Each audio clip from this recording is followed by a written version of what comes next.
Well, hey there folks, welcome back once again to the Hop House. It's Eddie here, and it's time for another beer review.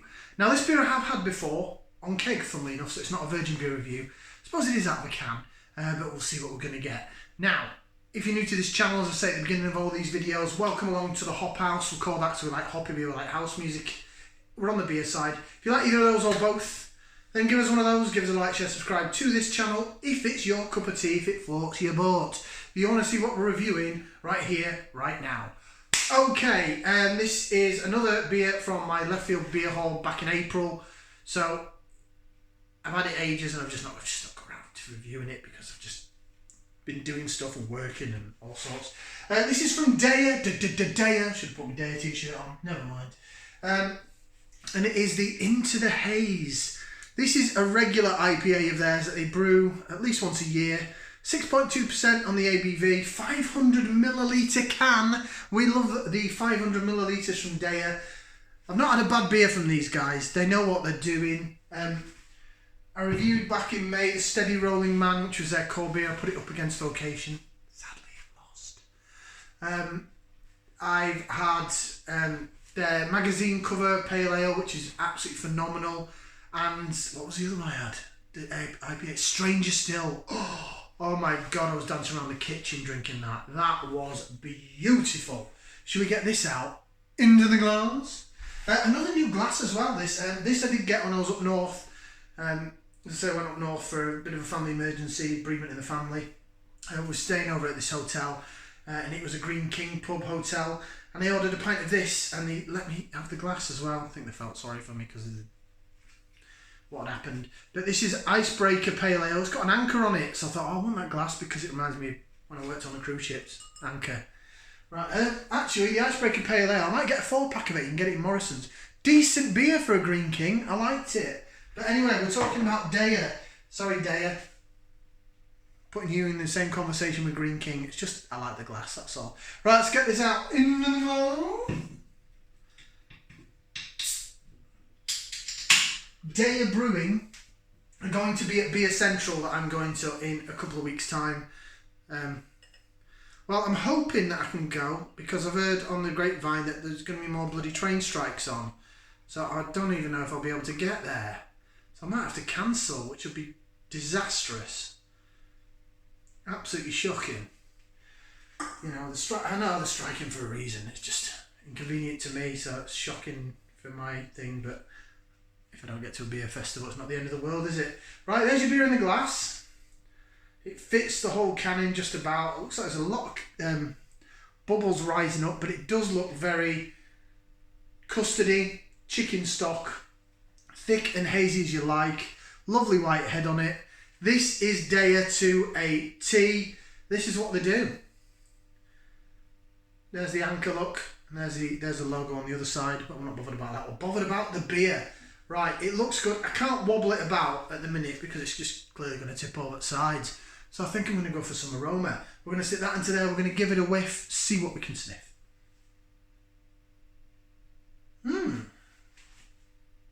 Passion fruity. Maybe a little bit of melon. Tiny little bits of orange. A little bit of earthiness. Pineapple. Mainly passion fruit, orange, and like melons coming through. Smell a little bit of maybe the wheat or oats that they've used as well. It's good, it's good. I mean, it's Deya. It's Deya Brewing, baby. It's good.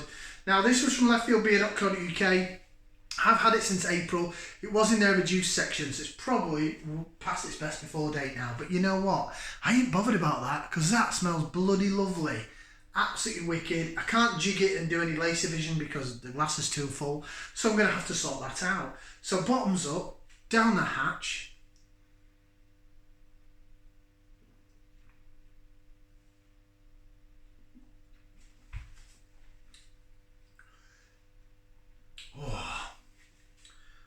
Oh, yes.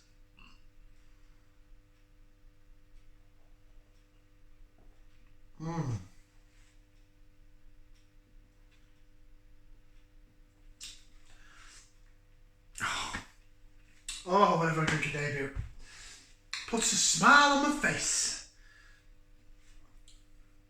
This and the Stranger Still, it hits a sweet spot for me. I think Deya's IPAs are absolutely on the ball. I'm very close. If I don't have so much bloody beer to review and in my bin anyway, in my beer box, I'm very close to putting an order in. I know I want to put another order in with Leftfield Beer because I've seen some, again, in their reduced section, including a hyped beer for this year. I'm thinking, oh, I really want to try that at a good price. But also Deya, I can order 12 beers from Leftfield Beer and 12 beers from Deya. There's only about £1.50 difference between the ones, that's including the delivery, because Leftfield Beer's delivery is a bit higher than other places. So if I didn't have so much blooming beer, I'd put an order in both. I would. I'd get 12 cans from Deya, I'd get the 12 cans from Leftfield Beer, and I'd be in craft beer heaven, I think. This is the higher end of craft beer echelon for me. Let's do a bit of laser vision from what we can in this glass. It's a really chilled haze.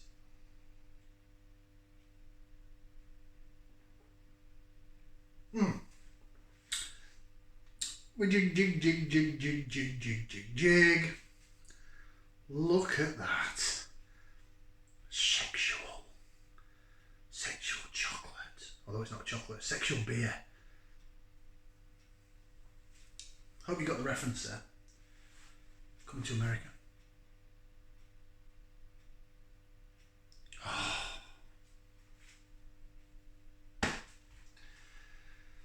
Oh, that is so good. It's probably about 7 or 8 months out of date as well, or supposedly out of date, but that is absolutely ridiculous. That is beautiful. I just did the Glasshouse beer before that, and they're both as good as each other. So that's a great compliment to Glasshouse, really.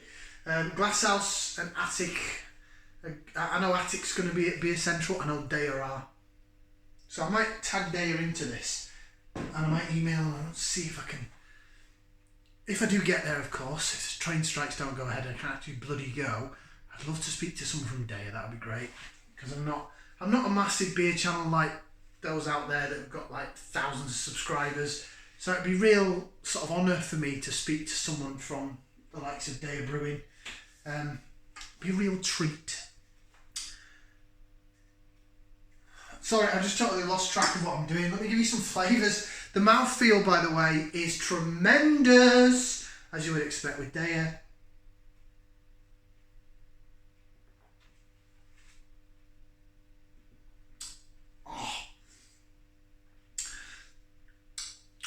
Oh, so soft. Pillowy soft carbonation. Medium sort of body. I thought the Glasshouse that I just had tasted just a little bit thicker than this. Not that this isn't a bad body, I just thought that Glasshouse really wowed me. Sensational beer. Real tutti frutti coming out of this now in the aroma. Mango, passion fruit, pineapple, slight bit of orange, maybe a little bit of that pink sweeter grapefruit.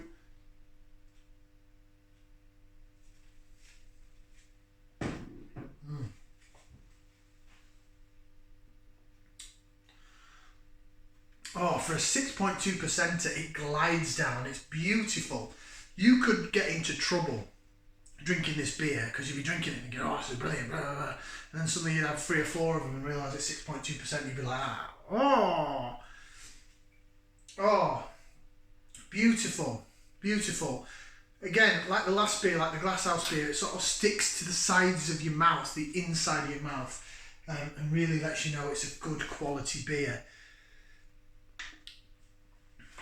Again, slight tart fruit aftertaste, but it's not very much. The Glasshouse one felt a bit peppery, spicy at the back end. This is not, it's all tart. Right, let's have a look then. Into the Haze, our IPA. Soft, juicy citrus and tropical fruit-laden IPA in our house style. This beer has a clean malt structure. It does. Peachy yeast esters and the saturated presence of Citra and Simcoe. It's got Simcoe in it, of course it has. Every beer's got Simcoe in it. Refreshing and clean and beautiful to drink.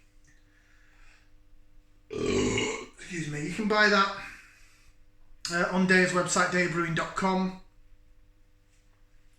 Let's have a look at the date on this. Best before 13th of April. So that's how old that is. That's 13th of April, best before. It was canned in December last year. See, this is what I tend to find, right? So if you take something like this, Vocation, right? I mean, this is from Vocation's website, but they did sell this for a while in Sainsbury's, I think. So, say this is a supermarket beer. Yeah, March 2023. So I got that in my April beer haul. So I'm not quite sure why the supermarket sort of breweries have a year date on, and yet this has 4 months. I don't know why. Don't ask me. Did companies like Vocation put more preservatives in to make it last longer? I know, like dark beers and that, you don't really have to worry about dark beers. Strong stouts and stuff, I mean, that is a stout after all. But you don't have to worry about the hops fading, because they just don't, with the roasted malt sort of preserves them a bit more, I think. I'm not a brewer though, I don't work in the industry, so I could just be talking out my arse. Which is probably very, very likely. That is beautiful. Right, I'm going to leave that there. I'm going to enjoy the rest of that on my own. Yeah, 2 thumbs up, 2 feet, 4 limbs out of 4. You know how it rolls with Deya. They are just amazing. Go check out leftfieldbeer.co.uk, where I got this from. I don't think they've got it anymore. I don't think they've got any more Deya beers left. They have a lot of Polly's beers, and Polly's is very good. They have quite a few Verdants and Cloudwater. They've got quite a bit of Asvex in as well. That's another brewery that I need to explore, and another brewery that's going to be at Beer Central. Time for watching. Like, share, subscribe. We'll see you again for another beer review right here in my kitchen. Ciao for now, people. Ta-ra.